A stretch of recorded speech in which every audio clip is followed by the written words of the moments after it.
Alhamdulillahi Rabbil Alamin.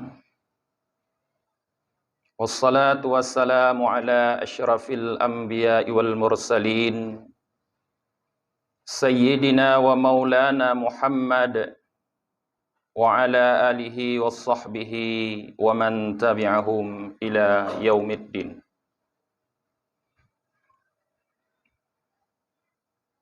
Qala Allah Ta'ala fil Qur'anil Karim. Bismillahirrahmanirrahim. Ya ayyuhalladzina amanu taqullaha haqqa tuqatih wa la tamutunna illa wa antum muslimun. Wa qala fi ayatil ukhra wa nafsin wa ma sawwaha fa alhamaha fujuraha wa taqwaha qad aflaha man zakkaha wa qad khaba man dassaha. Sadaqallahul azim. Puji beserta syukur senantiasa selalu kita curahkan kepada Al-Khaliq, pencipta alam semesta, Allah Subhanahu wa Ta'ala, yang senantiasa tanpa henti-hentinya mencurahkan rahmat dan nikmat di dalam kehidupan hambanya. Terlepas apakah hamba itu bersyukur terhadap nikmat tersebut atau hamba tersebut kufur terhadap nikmat yang Allah berikan. Tidak pernah Allah menghentikan nikmat terhadap hambanya di dunia ini karena kekufuran. Begitu besar rahmat Allah terhadap kita manusia yang membuat seharusnya kita malu melakukan kekufuran kepada Allah Subhanahu wa Ta'ala. Puji dan pujian kepada Allah selalu para jamaah kita ikutkan dengan salah dan salam kepada junjungan kita Nabi Muhammad sallallahu alaihi wasallam,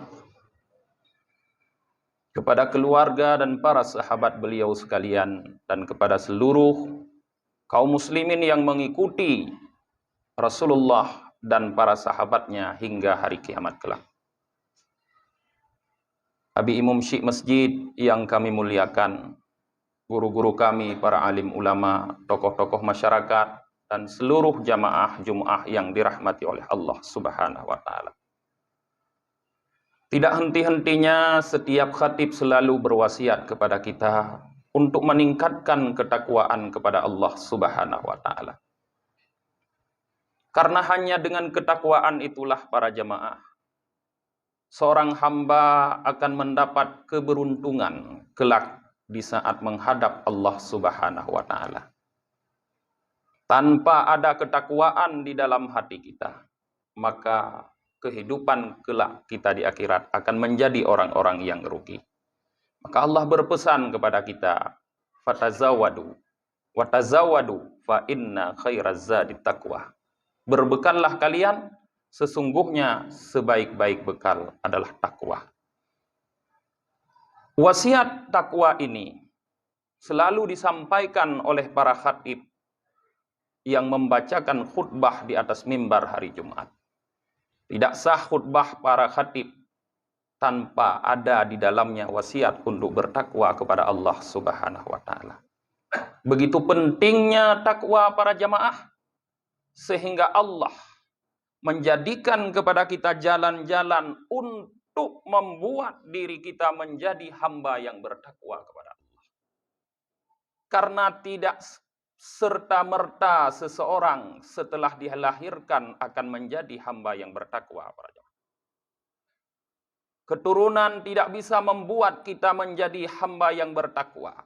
Ini dibuktikan dengan keturunan Nabi. Kita membaca sejarah Nabi Nuh, anaknya Kan'an tidak takwa kepada Allah. Kedudukan juga tidak membuat seseorang menjadi takwa kepada Allah. Kita melihat dalam sejarah orang yang kedudukannya tinggi, Fir'aun, Namrud, dan banyak lagi para penguasa yang kedudukannya tinggi-tinggi, tapi tidak membuat dia menjadi takwa kepada Allah. Maka jalan untuk membuat kita menjadi hamba yang bertakwa kepada Allah, para jamaah, adalah jalan yang telah ditempuh, yang telah diatur oleh Allah Subhanahu wa taala. Para jamaah yang dirahmati oleh Allah Subhanahu wa taala. Ketakwaan perlu diraih dengan usaha. Karena Allah Subhanahu wa taala di saat menciptakan manusia, sebagaimana Allah sebut dalam surah Asy-Syam yang khatib baca tadi, wa nafsi wa ma sawwaha, demi jiwa dan penyempurnaan penciptaannya, kata Allah. Fa'alhamaha fujuraha wa taqwaha. Sungguh kami ilhamkan pada jiwa tersebut. Artinya kami berikan kepada jiwa tersebut sifat fujur dan sifat takwa. Semua kita memiliki potensi fujur, para jamaah. Dan semua kita memiliki potensi takwa. Potensi harus dilatih. Harus digembleng. Agar dia kuat. Berubah menjadi bakat. Kemudian menjadi keahlian seseorang. Maka begitu juga potensi yang telah Allah berikan ini, potensi fujur dan potensi taqwa ini harus dilatih, digembleng, sehingga menjadi sesuatu yang melekat pada diri kita. Maka orang-orang yang terlatih dengan keburukan, berada di lingkungan yang buruk, dalam keluarga yang buruk, dan diberikan pendidikan yang buruk, maka terciptalah manusia tersebut menjadi manusia fujur. Sukar untuk merubahnya. Karena gemblengan, latihan yang diberikan adalah latihan gemblengan yang tidak baik. Tapi seseorang yang hidup di rumah tangga yang baik, di lingkungan yang baik, dan diberikan pendidikan yang baik, maka akan muncul pada dirinya takwa, ketakwaan yang akan dominan pada dirinya. Maka kemanapun hamba tersebut pergi, sifat takwanya itu akan selalu dominan padanya. Fa'alhamaha fujuraha wa taqwaha, kata Allah. Allah telah berikan kepada kita sifat fujur, sifat durhaka, dan sifat takwa. Maka cara untuk menggembleng diri kita, para jamaah, agar menjadi hamba yang takwa, adalah dengan cara yang telah ditentukan oleh Allah Subhanahu wa taala, yaitu dengan berubudiyah kepada Allah. Di antara ubudiyah yang menggembleng seseorang menjadi hamba yang takwa adalah siyam atau ibadah puasa. Maka kita lihat, para jamaah, dalam firman Allah Subhanahu wa taala yang mewajibkan kepada kita berpuasa. Allah mengatakan, ya ayyuhalladzina amanu kutiba alaikumusiyam kama kutiba alal ladzina min qablikum la'allakum tattaqun. Hai orang-orang yang beriman, diwajibkan kepada kalian berpuasa sebagaimana telah diwajibkan kepada orang-orang sebelum kalian, la'allakum tattaqun, agar kalian menjadi hamba yang bertakwa. Artinya ibadah puasa yang kita laksanakan sekarang ini, para jamaah, adalah cara untuk naik atau untuk memunculkan potensi takwa yang telah ada pada diri kita. Maka ibadah puasa harus dilaksanakan dengan sebenar-benarnya. Yang sesuai dengan ketuntunan Allah Subhanahu wa taala dan Rasulnya. Sehingga ibadah puasa tersebut mampu membuat orang yang melakukannya menjadi hamba yang bertakwa. Apabila ibadah puasa kita laksanakan tidak sesuai dengan tuntunan Allah dan Rasulnya, maka ibadah puasa itu akan sia-sia. Tidak akan berdampak kepada kita untuk membuat kita menjadi orang yang bertakwa. Bagaimana ibadah puasa itu harus kita laksanakan, para jemaah, agar dapat menggembleng kita, membentuk kita, membuat potensi takwa yang ada di dalam kita menjadi dominan, dapat mengalahkan potensi fujur. Para ulama mengatakan bahwa puasa itu hakikatnya para jemaah adalah lapar. Maka seseorang di dalam melaksanakan ibadah puasa harus benar-benar merasakan lapar. Baik di siang di saat dia berpuasa, atau di waktu malam hari di saat dia berbuka puasa. Karena tidak ada manfaat. Apabila di siang hari dia melakukan puasa dengan rasa lapar, tapi kemudian di waktu malam hari dia mengkonsumsi makanan dengan begitu banyak, sehingga membuat dirinya kenyang, sehingga menghilangkan rasa lapar yang terjadi di waktu siang. Bagaikan orang yang minum obat di waktu siang, tapi kemudiannya dia minum racun, maka akan menghilangkan obat di waktu siang yang dia minum, para jemaah. Maka di dalam melakukan ibadah puasa penting para jemaah kita melihat bagaimana kebiasaan kita dalam mengkonsumsi makanan di waktu malam. Karena orang yang melakukan puasa yang mengosongkan perutnya mulai dari pagi hari sampai siang hari sampai sorenya, maka nafsu yang ada di dalam dirinya itu akan bergejolak, akan memiliki banyak sekali keinginan. Karena dia sudah sangat lapar, maka akan timbul banyak sekali keinginan. Maka kuncinya adalah pada waktu sore, para jemaah. Setelah salat asar. Di saat itulah kita dicoba oleh nafsu dengan keinginan yang sangat banyak. Seolah-olah apapun makanan yang kita lihat akan habis kita makan nanti malam. Apapun minuman yang kita lihat akan habis kita minum nanti malam. Sehingga berduyun-duyun orang turun mencari makanan, minuman, memborong semampunya makanan dan minuman untuk dikonsumsi di waktu malam. Bukan seperti ini puasa, para jemaah. Tapi di waktu sore itu kita harus mampu mengendalikan. Bersabar terhadap keinginan nafsu-nafsu kita. Terhadap hawa keinginan dari nafsu kita. Di waktu sore, sehingga kita hanya mengkonsumsi makanan di waktu malam. Sesuai dengan sunnah Rasulullah Sallallahu Alaihi Wasallam. Karena kita diwajibkan untuk iftar, maka kita berbuka dengan di waktu malam. Tetapi tidak untuk kenyang. Juga harus lapar, para jemaah. Karena puasa ini bukan memindahkan waktu makan, para jemaah, dari siang menjadi malam. Karena sebahagian daripada kita yang berpuasa hanya memindahkan waktu makan. Kalau dulu dia makan 3 kali sehari, pagi, siang, dan sore, sekarang juga 3 kali sehari, sore, habis tarawih, dan waktu pagi, yaitu waktu sahur. Sama saja. Tetap dia merasa kenyang.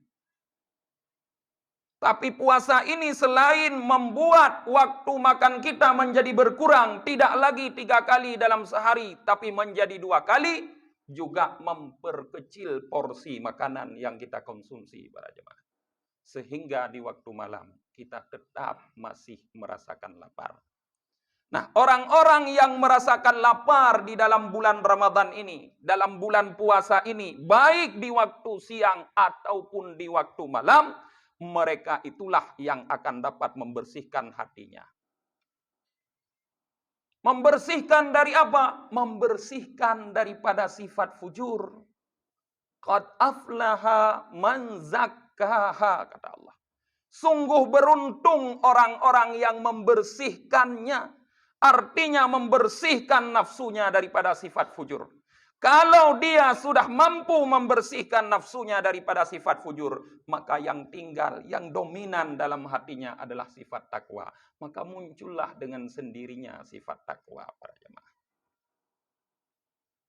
Inilah sebenarnya cara berpuasa para jemaah yang benar. Jadi jangan pernah berpikir bahwa puasa itu cuma meninggalkan makan, minum, dan jima di waktu siang hari, tapi di waktu malam hari kita mengkonsumsinya dengan cara berlebihan. Allah mengatakan sebagai pedoman bagaimana dalam mengkonsumsi makanan. Ulu washrabu wala tusrifu. Makan, kata Allah, minumlah, tapi jangan berlebihan. Jangan sampai membuat kita terlalu kenyang. Sehingga dalam pepatah Aceh dikenal para jemaah, bu thikai, i thikai, ngop jantung, gadah akai. Ini sudah dapat dipastikan. Terlalu banyak konsumsi makanan akan membuat hati menjadi keras. Karena hati dengan perut itu dekat sekali kedudukannya. Hati kita ada di atas perut. Para ulama mengibaratkan perut ini sebagai tungku daripada tungku api. Sedangkan hati adalah panci atau kuali yang ada di atasnya.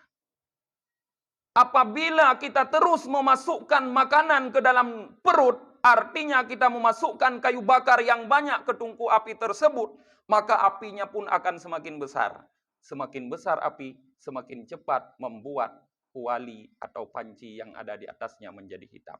Artinya semakin besar, semakin banyak makanan yang kita masukkan ke dalam perut, maka semakin cepat membuat hati kita menjadi hitam, menjadi menggeras, sehingga tidak masuklah manfaat dalam hati tersebut, para jemaah.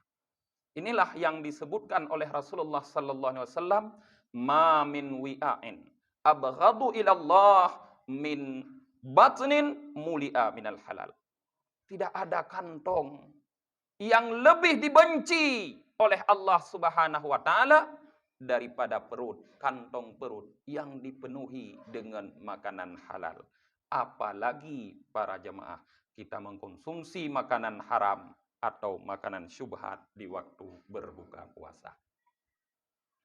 Apabila kita telah mampu melakukan ini para jemaah, kita telah mampu membuat konsumsi makanan dengan baik, selain memperjarang juga mempersedikit makanan yang kita konsumsi di waktu malam, maka hati akan menjadi jernih, hati akan menjadi bersih, sehingga muncullah sifat takwa. Sifat takwa inilah sebagaimana khatib katakan tadi, yang terus diingatkan oleh setiap khatib agar kita jaga. Wala tamutunna illa wa antum muslimun. Jangan sampai kamu mati kecuali kamu dalam keadaan muslim.